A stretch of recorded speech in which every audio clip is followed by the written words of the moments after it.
What if Honda brought back something so wild, so different, that it didn't just change off-road riding, it created an entirely new category? Now here's the twist. If this machine returned today, it wouldn't just be about nostalgia. It would spark a whole new debate in the riding world. Stay with me. Welcome back to Muziada Studio, and today we're diving into one of the most iconic and controversial machines ever built. The return of the 2026 Honda ATC250R. Now this isn't just another dirt bike story. The ATC250R came from a completely different era. Back in the 1980s, Honda's ATC lineup, all-terrain cycles, exploded in popularity. And the 250R? That was the king. Lightweight, powerful, and honestly, a little bit crazy. Because this wasn't your typical off-road machine.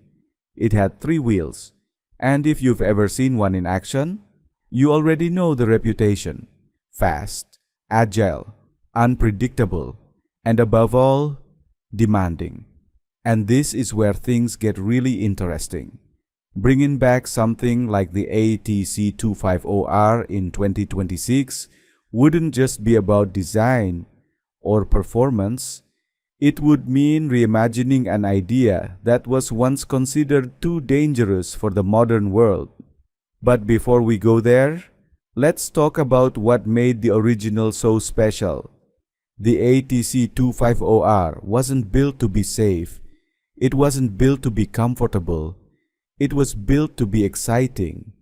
A 2-stroke engine, sharp, aggressive power delivery, a lightweight frame that reacted to everything you did, and honestly, that's something we don't see much anymore. There's a certain thrill that comes from machines like this, not from perfect engineering, not from advanced electronics, but from unpredictability, from knowing that you have to stay sharp, stay focused, and actually ride the machine. That raw connection between rider and machine, that's something modern vehicles sometimes lose. Today, everything is smoother, safer, more controlled, and that's great, but sometimes it also takes away the edge. With the ATC250R, there was no edge taken away. Now imagine bringing that concept into 2026. Visually, a modern ATC250R would need to strike a balance. You'd expect the iconic Honda red, that aggressive stance, and of course, the unmistakable 3-wheel layout. But everything else would need to evolve. Stronger materials, better weight distribution, a more refined and stable chassis. Because Honda wouldn't just be redesigning a machine, they'd be redefining how a 3-wheeler works. Now let's talk about the engine. The original used a 246 cubic centimeter 2-stroke. Raw, aggressive, and unforgiving. And that's exactly what made it exciting. But in 2026, things would likely change.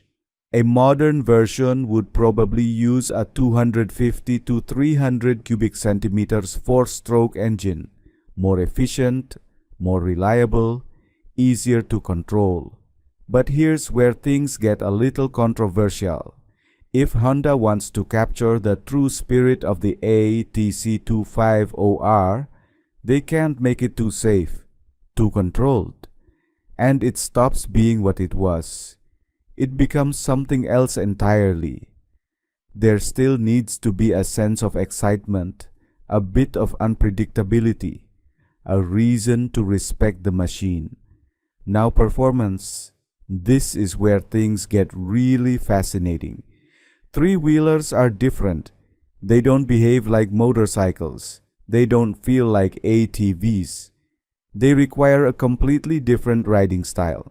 And personally, that's what makes them so interesting. It's not just about riding, it's about learning the machine, understanding it, adapting to it.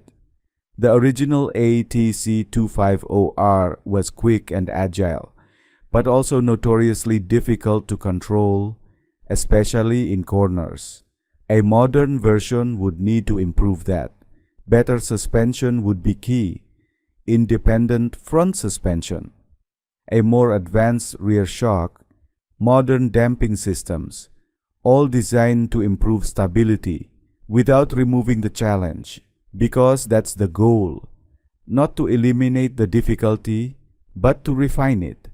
Braking would also need a serious upgrade, modern disc brakes, possibly paired with advanced braking systems, all to improve control and safety. Now, when it comes to features, this is where things get tricky, because adding technology makes it safer. But too much technology can take away the experience, and this is something I strongly believe.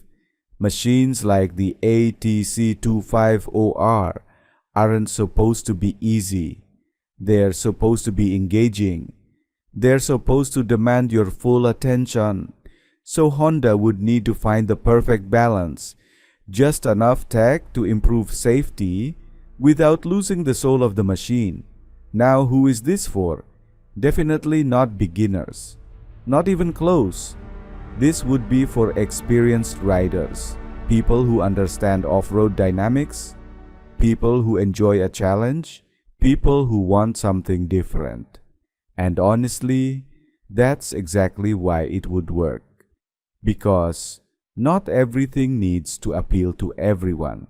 Sometimes, the most exciting machines are the ones built for a specific kind of rider. Now let's go back to the twist.